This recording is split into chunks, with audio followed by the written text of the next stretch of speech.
Hi, this is People, Places, and Things. And in history, here's Carol Church Gardner. A lot of people don't know that your neighbor is the one that's got the moo and the they're all facing they're facing mass extinction. This is some reasons why. Number one, you're always on a farm. You've been farming for like 4 generations, 3 generations, 2 generations. The state does not care, or actually the United States doesn't care. They want you out. You feed, I've heard many farmers say, I feed my neighbors, I actually give them milk, I give them cheese, I give them whatever, and they come around and they slap me in the face. Boom! Well, these people are getting really mad, and I know why, and I can understand why, and I know why. I know a lot of farmers. My family was, like I told you years ago back in, actually did it. Here are some reasons why. You want to go to an animal sanctuary, which means you don't kill them, you don't sell them off, you don't do nothing. They sit there for the rest of their lives and have no productivity to do it. Well, this is a sad thing because I know it's sad when you have to put an animal to sleep. I wish when they went to the slaughterhouses, instead of doing it mean, I'd rather see them take a shotgun and just shoot them. Yes, and not there, but in another facility, and then drag them off, then do the process of that. So the animal's less stressed, so you got no things. But I wish they would do selective ones, like ones that will not survive the next couple of days that is so sick. They've actually seen a vet, guys, and these vets tell them, the farmers, that they're not going to live. And actually, it's sad, but either way, they're being put to sleep. And a lot of times, it ends up, would you rather them suffering out in the field, or would you rather have them dead? Because my mother was a dialysis patient, and she actually needed to meet because her kidneys were failing. I had people shoving down my throat, why don't you go vegan? Well, this is one of the reasons why, but a lot of people don't know. These people who are hollering they want to go vegan, they actually aren't like reproducing any food for any of the animals. These guys are laying on their backs and actually getting money from the state, getting money from people like us, donating time. They get a vet to donate their time. And yes, they make more money than what we do working all week. Because you think of it, they got people volunteering their time. But do you actually see these people growing any vegetables? No. But, you don't understand. I'd rather see them shot with a gun or something humane than processed, but not so many of them. Another thing is, number 2, where do you think all your fruits and vegetables come from? It doesn't come from the store, guys. It actually comes from a farmer. A farmer goes out and picks it, gets a plow going, and gets the truck.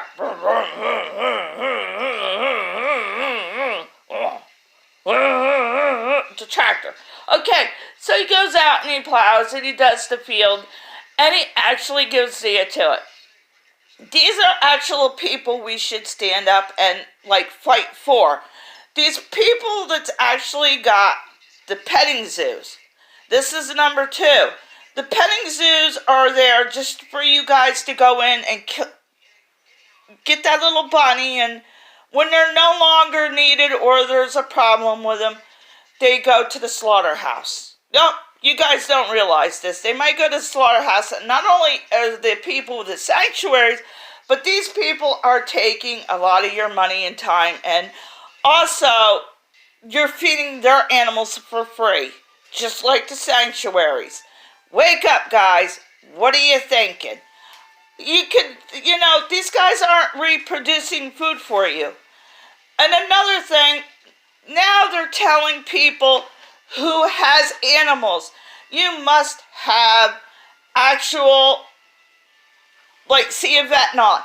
Do you realize 9 times out of 10, the person that just has the normal cat and dog does not see the vet ever in their whole life? It's not only the farmers, it's also the person next door that's got the one dog that's actually doing all the damage and all that. That's the ones that I'm talking about, that maybe the owner don't clean the poop off your yard or whatever.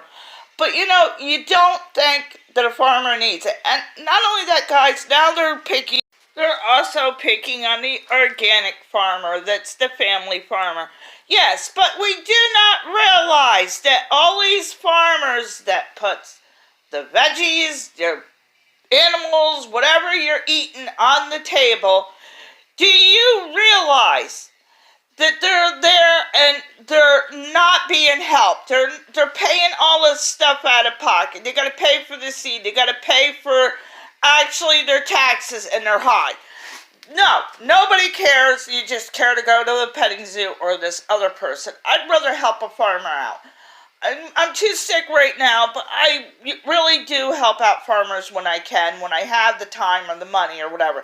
Another thing I would like to have on here, I think it was human for a lot of days, is actually, do you know that most of your animals that comes off these industrial farms, not family farms, but industrial farms, they're the ones that are showing you all this abuse, that yes, you gotta like get these animals out of this. But do you realize you're putting them into another risk? They have to be slaughtered. So nobody really thinks ahead of this thing. But your family farmer makes sure he has food on your plate. He makes sure those animals are living for years. And a lot of times they do not take the children away from the mothers, or if they do, they're only outside in the field while nothing gets to the babies inside, actually, the barn. Now, another thing about the industrial farmer, you do not realize, not only does he take the babies away, treat them mean and all that, I have actually know people who says these animals only live to be 2 years old. 2 years old and they're done. So they go to the slaughterhouse. This is where your mass-produced actual meat comes from, not the single farmer down the road. Now, back in the day, a farmer meant you had more than one animal on the premises. Sometimes you had workhorses. My mother said they always had workhorses. They had cows, they had geese, they had pigs maybe once in a while. You know, not very often. They had them as like a project, or some people had pigs. You'd make your hay, you'd make all this stuff. I have not seen one of these places do that yet, other than a farmer. And the industrial farmers are taking away from family farms. You guys are making sure this is happening. We should stand up and say we only want to do the family farms, no industrial farms. You should have that advertised on your things. This is industrial farming. If we want family farms, I think we better start actually going to tell people. I hope this goes viral, because I really want my family farmers, not my industrial. But what gets me is most of the United States people, like me and you, want your healthiest food. Now, a lot of times our food comes from other countries. Why? Because we cannot produce enough for ourselves. This is why I'm kind of saying a lot of people shouldn't come in. We need these farms to actually support us. So you're going to need land. We don't need concrete. What are you going to do with concrete? Can we eat it? Like a computer. Can you eat the computer? No. This is why I'm doing this, because we can't eat a computer. And yes, and 9 times out of 10, these people that are off the road for the farmer, you don't know, they actually inject their own serums for different diseases and whatever else they need in these cows, in the horses like me. I can inject in my animals. I know where to inject. Why? Because a veterinarian showed me. So you might as well say I'm a veterinarian assistant when they say it's a life or death thing. All right, so, we do know what we're doing. So please leave us alone. No, but I had a couple of animals. I was told by one zoning officer I was all right to have them. Next day, I wasn't. I'm not opening up a can of worms. I'm moving out of where I am now. I'm actually getting foreclosed on. I decided that when I got really sick and I couldn't take up with the neighbors no more. You can't take more than 1 or 2 cans of worms without getting a big snake in it, okay? So guys, I figured I would do this. Maybe you guys could decide. I'd rather see the farmers here than anybody else, because we do need to eat, we do need to drink, and you do need the food. So which way would you rather go? Let me know in the comments below. Another thing I noticed about the petting zoos, they don't care what they stick in there as long as you touch that fluffy bunny or whatever. The kids maul them, they rip at them, they tear at them, they holler at them, they hit them while they're in the petting zoo. So do you really want these animals to go through this? And even the sanctuaries, you don't know what the volunteers are doing to them. And yes, and a lot of times the petting zoos have animals like camels and all that out in the snow. With the dairy farmers have their cows in the winter, you like to stay warm, they like to keep them warm. So it depends on what you really like your animals to go through.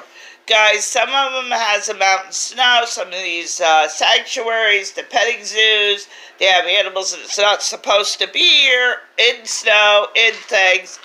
So with me, the family farmers keep the cows in. I kept mine in the winter, but I have to keep mine in all year round because of my neighbors. And actually what the zoning officer said to me when I moved in, I was scared to let him out. Okay, so, it depends on if you want your family farmers, the petting zoos, the industrial farmers. Let me know in the comments below. I would really love to hear from you. Please hit a like, hit a share. Make sure you share this video because I want it to go viral. And not only that, hit a like and hit subscribe, guys. See yous.